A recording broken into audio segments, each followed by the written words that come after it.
Hello. So I'd just like to do a little video talking about the World League, recapping my experience this season, and kind of talking about I don't know how it might what went well this season, what went badly, and my critiques of the format, ways the format was good, um, and yeah. But I'll just start off by talking about my experience, like personally. So coming off 2025, I finished in 29th, and I finished in seventh in APAC.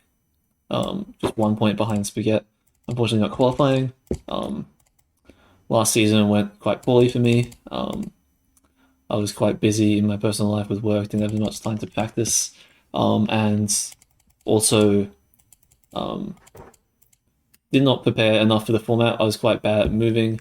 I'm not sure if you can see my stats, but I believe my moving win rate last season was about 30%, um, which was towards the bottom of the league.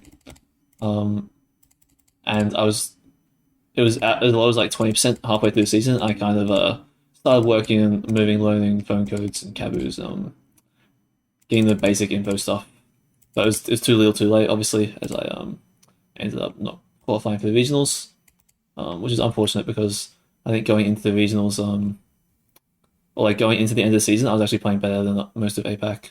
I think I averaged about something like the last month of the season. I had the hardest schedule in the whole league. I averaged like 1.9 points per game, whereas like that my season average was like 1.3. So I was doing way better against harder opponents than I was early in the season. So I kind of peaked too late. Um, and yeah, after the season, I kind of essentially spent the last year. Um, I've been using Anki, which you can see down here. I've uh, made a bunch of decks for learning moving stuff. I've been using that to practice moving. I've been trying to use it to practice no move stuff, but yeah, it doesn't really work. Um, and yeah, I'll show how I've gone this season. So I finished in third this season. I had a 63% moving win rate, 47% no move, and 67% MCZ.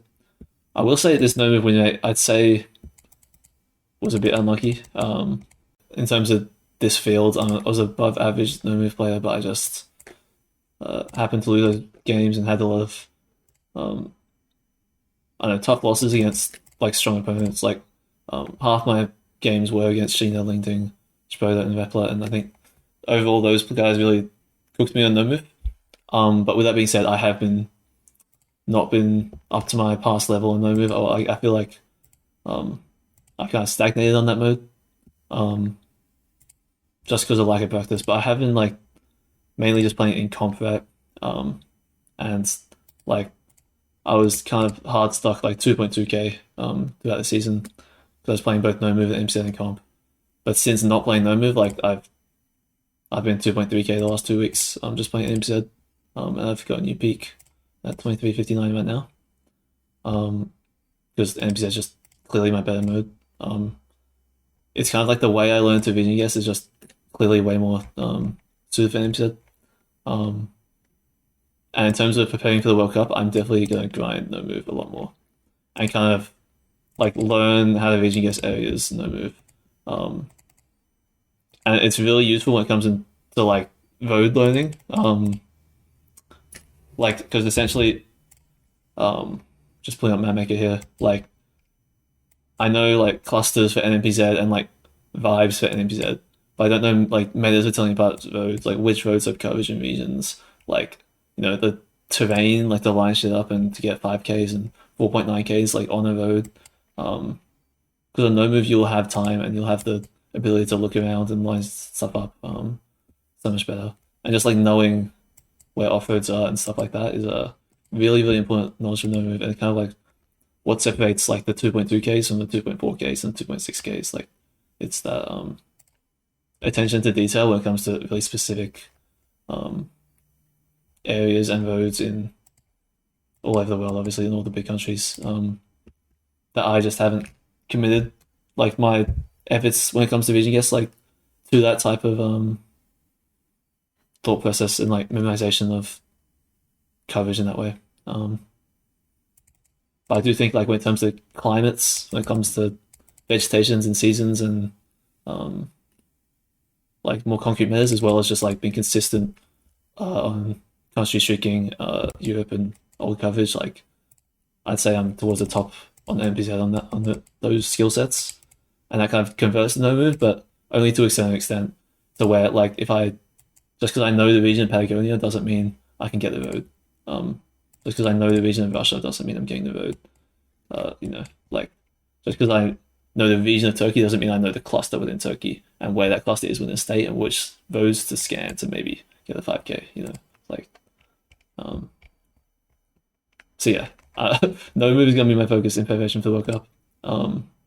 And I will continue revising moving. I'm pretty happy with my knowledge when it comes to like I know all the phone codes in maybe 10, 15 countries.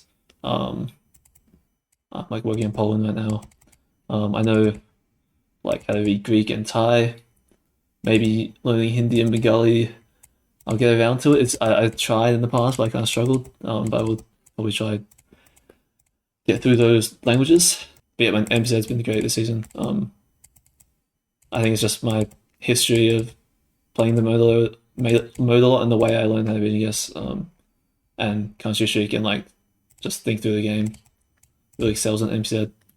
When it comes to kind of the format, I'd say I like this format a lot better. Definitely don't think it was perfect by any means, but like the switch up from every week to once a month is so much more manageable as a player.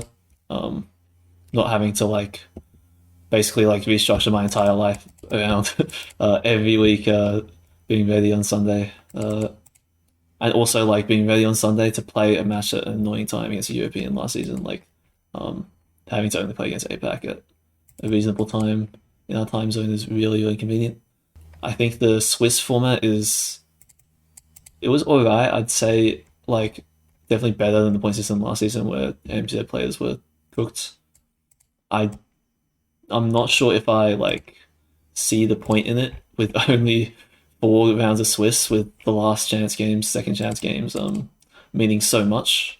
In EMEA there was like because Finbar won 4 last second chance games and Manuelsen won 2.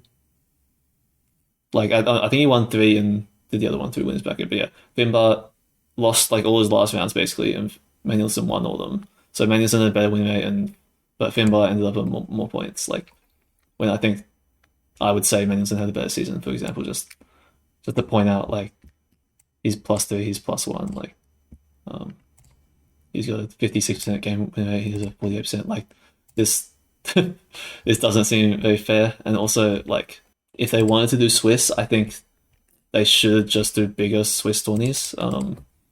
Like there's kind of 2 different ways they could go about improving it, in my opinion. They could either do like a longer Swiss tourney every week, like probably 6 rounds, and kind of just cut the amount of games on stream. So like I don't know, maybe 1 game per round on stream or 2, probably 2. And then in the EMEA maybe 3 or 4. And then like the stream will go for the same amount of time, but players are playing way more games off stream, and you kind of mainly follow the top side of the Swiss, but you can obviously just like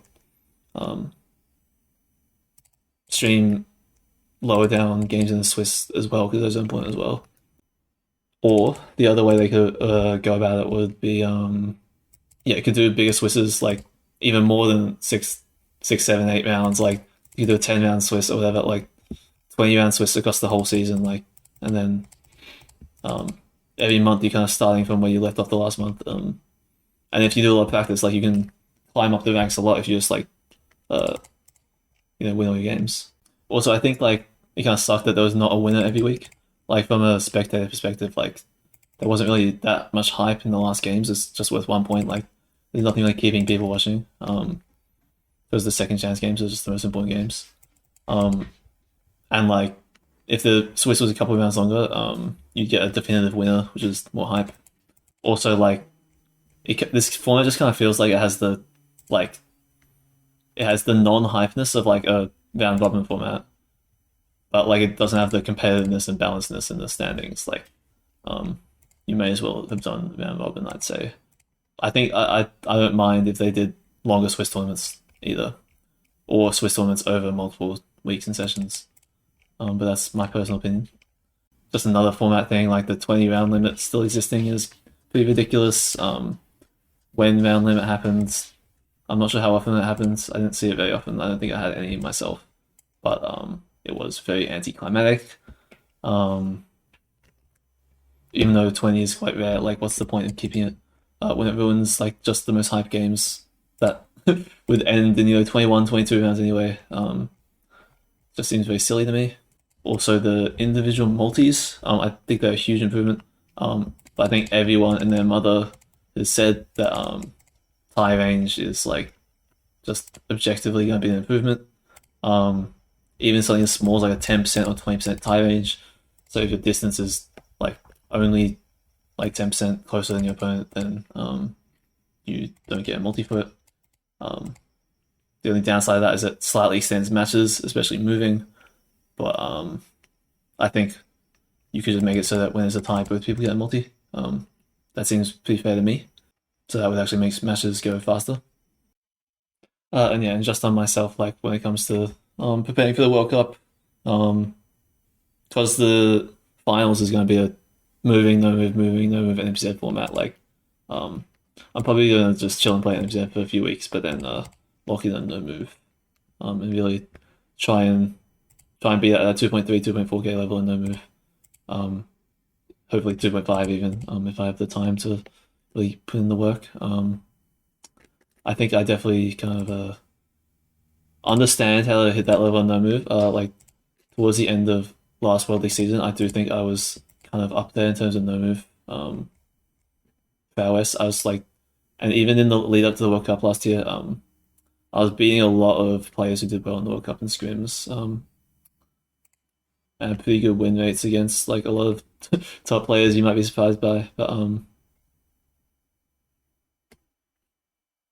yeah, I think I will do a lot of practice for this World Cup and try my best. Yeah, thanks for watching.